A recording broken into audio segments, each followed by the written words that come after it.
I know. Look, your cousin been married multiple times. That's not the point. The point is I was able to get married 3 times, okay? The next one will be my last one. I'm sure of that. But anyway, let's get you started.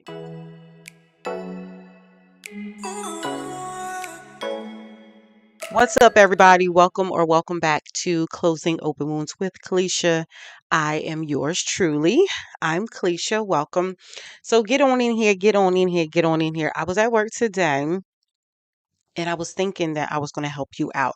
I'm like, let me give my cousin some valuable information that has helped me to get married as many times as I've been married. I know. Look, your cousin been married multiple times. That's not the point. The point is I was able to get married 3 times, okay? The next one will be my last one. I'm sure of that. But anyway, let's get you started. Now, being a single mother, and being raised in a Christian household, marriage was very paramount. Being raised as a Christian, especially for a woman, we wanted to get married, have the family, have the children, the white picket fence, etc., right? And even though times have changed drastically, the times have changed, people have changed, wants, needs, and desires have changed. One thing remains the same. Generally speaking, women still desire marriage. Now, not every woman wants marriage. I get that. We have other wants, needs, and desires. Understood. Now, I think a lot of us that don't want to get married is because there's really not a lot to choose from these days. But either way, marriage is still desired in in our lives. There's a lot of women that I come across that still desire a wholesome marriage. A good partner, a team member. Someone that they can submit to, someone that makes them safe in submitting. It's not like, we're making a trade off here. Like, I can be married to you and still be my best self and still show up. And in my career, in school, as an entrepreneur, anything that I want to do, we can still have that and still be married as long as we have the right partner. I have touched on a lot of issues in dating these days, a lot of issues that I have found in my marriages. Um, and each one of my marriages had different things going on.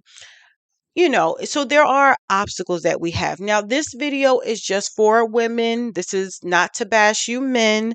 So if you're a man, go ahead and log off. This is just us having a conversation to get prepared for marriage. Okay. So, I'm not sure if I'm going to have this in a series, but I think I can say everything in one video, and we shouldn't be too long here. Being a single mother, and this is for single mothers that are preparing for marriage. This is just some tips and tricks and some things that I have heard from other men that they do look at. We may not think it's important, but men do think these things are important. I don't care what you know, the rappers and the times and what everybody else is saying. For a good, wholesome, secure man, there are some attributes that they are looking for. There are some attributes that you should have. You don't have to have all of them, but you do need to be willing if you don't. Okay. A lot of times we're expecting a man to be our everything and meet every one of our needs. It's very unrealistic. However, we should be able to show up for them as well. You're looking for reciprocity. You're looking for equal give and take, right? Right. So therefore, you have to come into the idea of marriage to give, to serve. Um, I've experienced the opposite of that. When you show up for marriage, it shouldn't be, oh, what a man can do for me. Oh, he can help me with my kids. He can help me with my credit. He can help me, buy whatever it is that you want to buy. You need to show up in some kind of way. You need to show up. Right. So, and I'm driving home from work and I said, you know what, let me talk to my cousin to let her know what's up. Now, So I didn't write anything down. This is going right off the top. One thing I want to tell y'all. Now, if you follow me, you know I have two sons. They are 6 years apart. They are, one is going to be 24 this month, and my youngest is 18. And when I tell y'all, and they're going to be joining me on an episode soon, these two individuals are so different. I mean, oil and water. I mean, just totally different. And I don't know how I got through it, but I do get questioned a lot on how, with my sons growing up as different as they are, even now, and as much as they fought growing up, how are they so close now? How do they have the relationship that they have now? I remember I was at work one day rather, and I got a text message from my sons, and they put in our family group chat that they were out in the mall. They took a picture and they're in the mall. And one of my coworkers like, "Oh my God, that's your sons? They actually hang out?" Yes, they actually hang out. They actually meet up at the gym. My oldest moved out. He's moved out and he lives with his girlfriend, who I love, my daughter-in-law. My daughter in love, I call her. Um, but they are still connected. They still have a relationship. They are still loving. They still stick up for one another, right? Excuse me. Um, that took a lot of patience and love and discipline. So, one of the first things I want to tell my beautiful, wonderful single mothers who are looking to be married is one of the most important things you need to do in order to be attractive to a man that potentially would marry you. You have to have those kids on a schedule. There has to be a bedtime. Okay, there has to be structure in your home. As a single mom, and I didn't go out much on during the week. On the weekends, I was fortunate my kids went to my grandmother's house or my mom's house. So most of the time on the weekends, I was blessed. They had a whole bunch of cousins. They all met at a cousin's house and they had a blast, right? But during the week, let's just say if I wanted to have company or something like that, I trained my children, whether I was entertaining or not. And most of the times, like I said, during the week, it wasn't. My house was quiet at 8:30 every night. Every night. I was very, very intentional on that, regardless, to make sure that they had structure, to make sure that homework was done, kitchen was clean, everything was put away in them showers, in the bath, and my house be quiet at 8:30. That was structure every day. You can't expect children, hell, you can't even hardly expect adults to be in order when it's time, to conform when it's time. You can't expect a child to conform to your structure. Oh, you having company. Oh, y'all go to bed and you scrambling around. They're like, "Mom, no, you change it for a man." That's where that attitude comes. Oh, you change it for this man. I'm telling you now, you best to have structure with them children now. If you're not doing it now, that is one of the main things that men look at when they're dating a woman or seeing a potential. How is them kids? And don't let you have a whole lot of them. Okay. And there's nothing wrong with that. But you have to have structure for them children. There needs to be bedtimes. And also, I want to add, there needs to be respect. I was raised old school. Y'all know I was raised by my grandparents and they didn't play. And I love that part of my growing up is that I instilled my boys to have respect.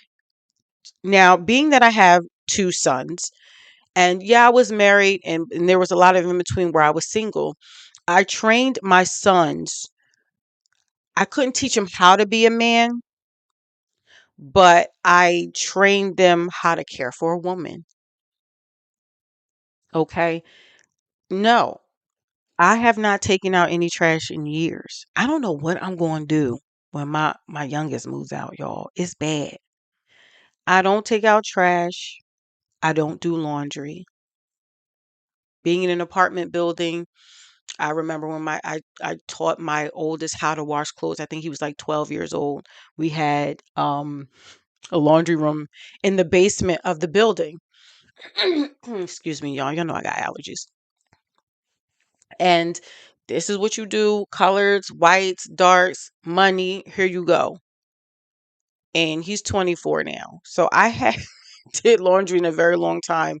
The only times I have is if, I had to, right? They weren't around. But I trained them how to do their laundry, how to be domesticated. No, if I'm working, and there were times, y'all, where I was working and I was going to school, right? If I'm working and going to school, my house better be clean when I get back home. Or y'all gonna help me start dinner. Or, start chopping them onions up, or start doing, and I'm telling you, if you're a boy mom, please domesticate your son. Please.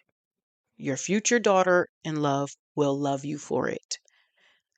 I I have gotten you know, beautiful compliments from my daughter in love on how I raised my son.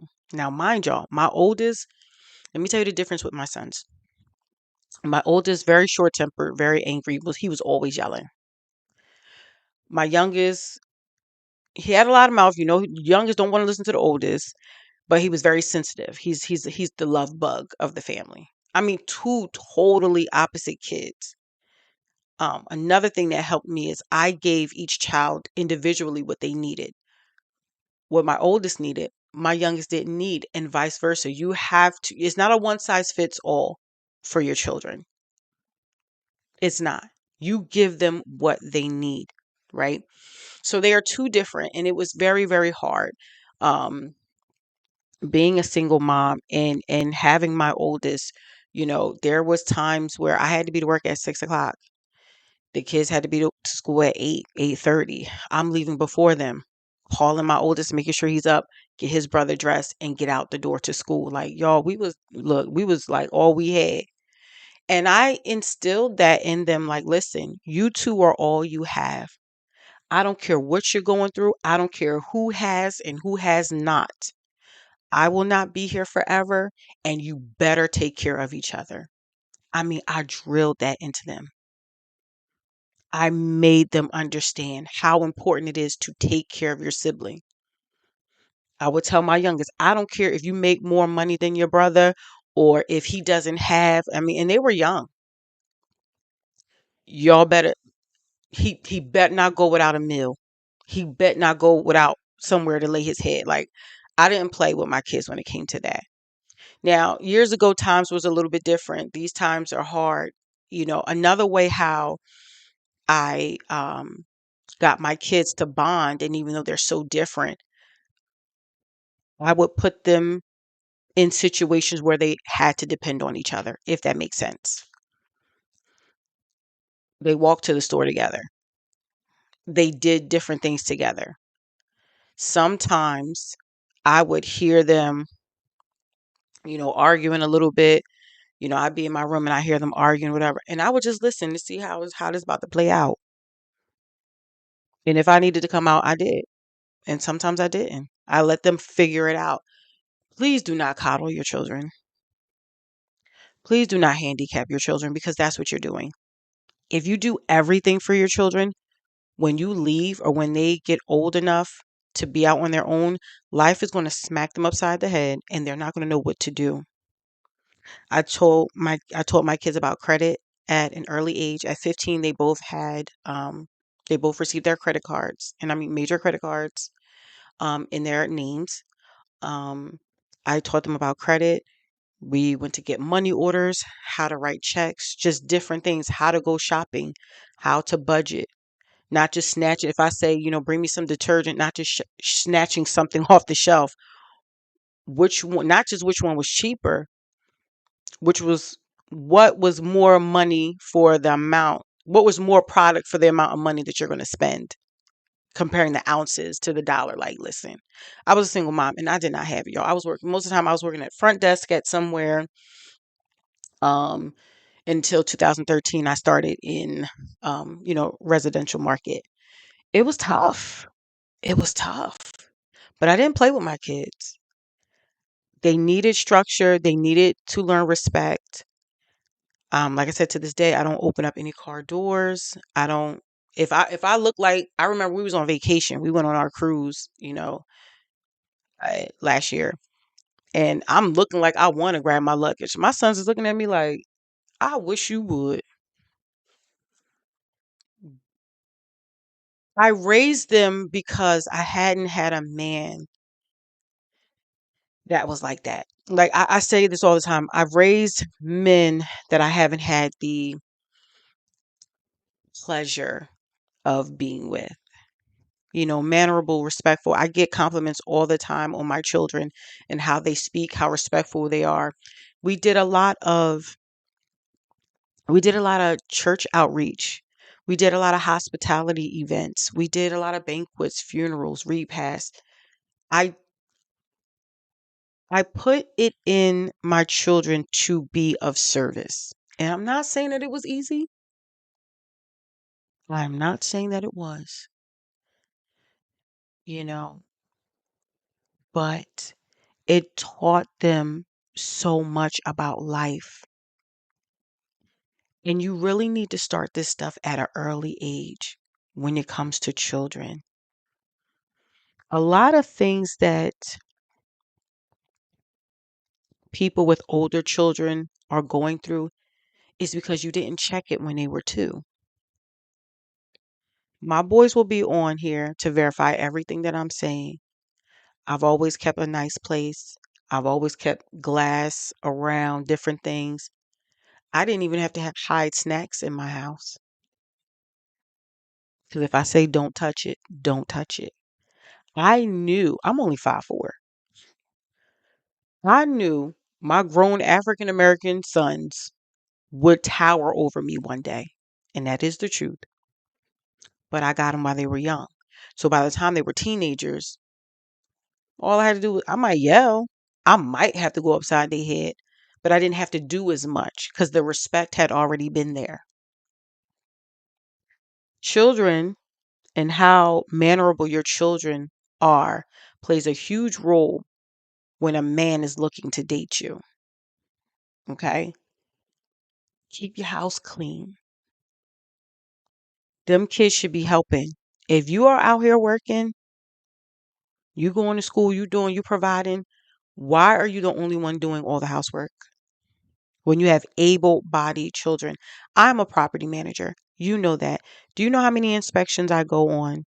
And there are residents with fully grown children or even teenagers that won't help clean the house. Everyone's just sitting down, laying around in filth.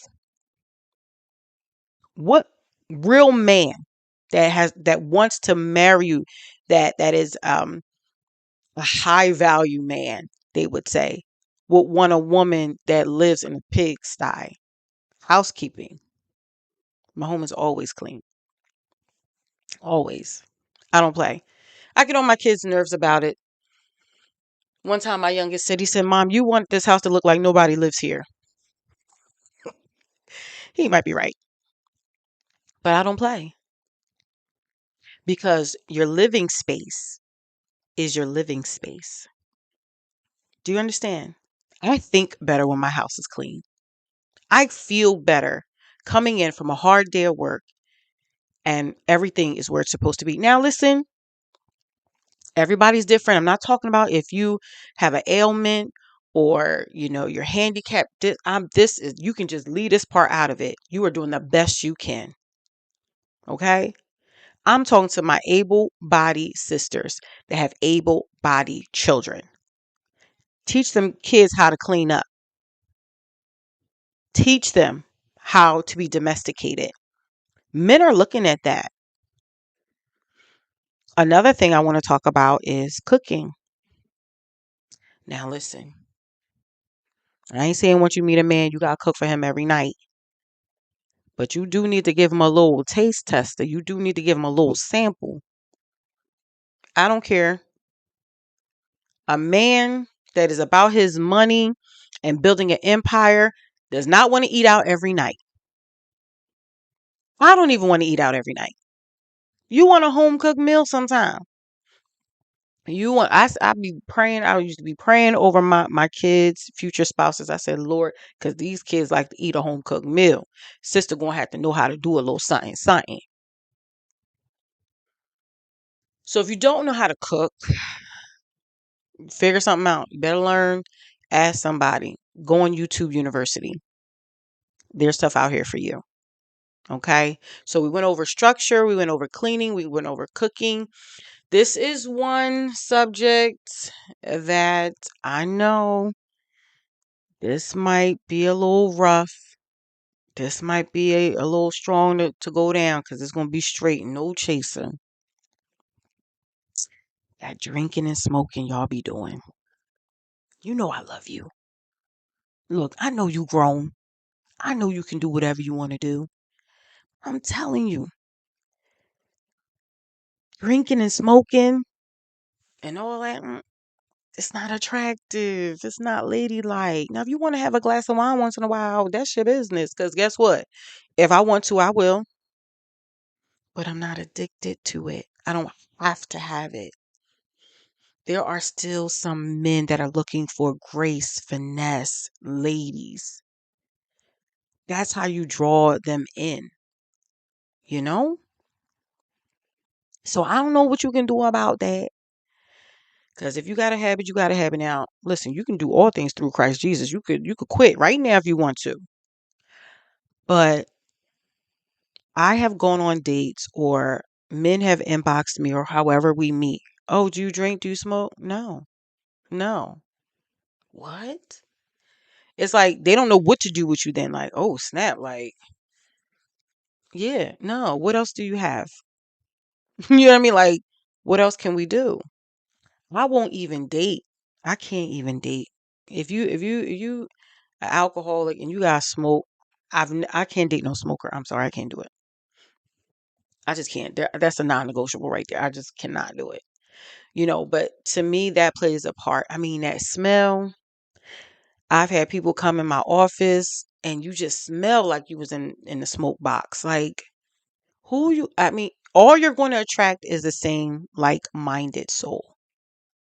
And this is just my opinion. Don't kill me, but for a good decent man, now if he's into that and y'all, then that's fine. I'm just saying, generally speaking, that I think that played a huge part in it as well. So I know we covered a lot and there is so much more. I mean, we can go to budgeting. Like, how are you with your finances? A man doesn't have to save me. The man that I meet, my future husband, does not have to come and save me. And it is hard. I'm not saying that it's not. Budgeting is very important. Okay.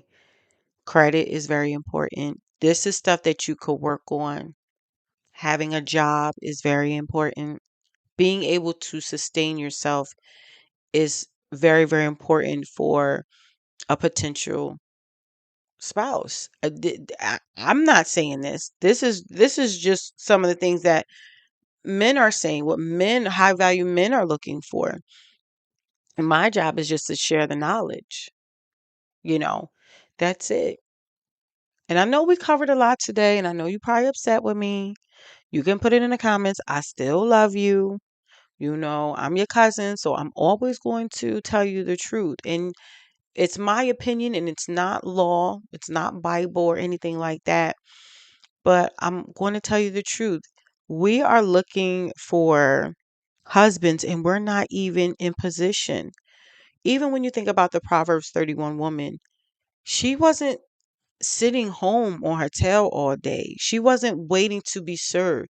She got up early in the morning. It says she served her family. She served her husband.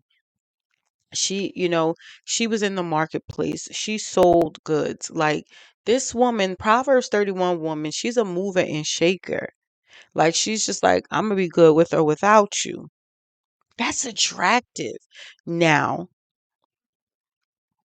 And for me, it has also attracted, a lot of takers, but you know, I'm good because, I have boundaries and everything like that. I've worked through some things. I used to be a giver. I gave so much, I gave out of my own. Now, no, it's not happening because I still have children and I still have a home and a lifestyle that I love and I want to keep. So we're not doing that.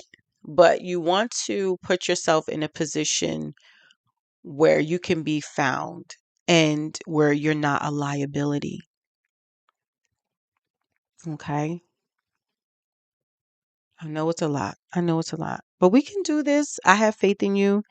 Let me know what you think in the comments. I think that is all I wanted to bring to you guys today. I was just in my thoughts, and you know, one thing I do know how to do is get married. I know it's bad, y'all. It's bad. But and I didn't. If this is your first time watching me, listen.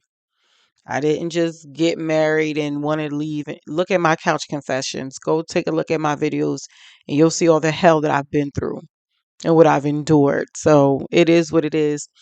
But I love you guys so much.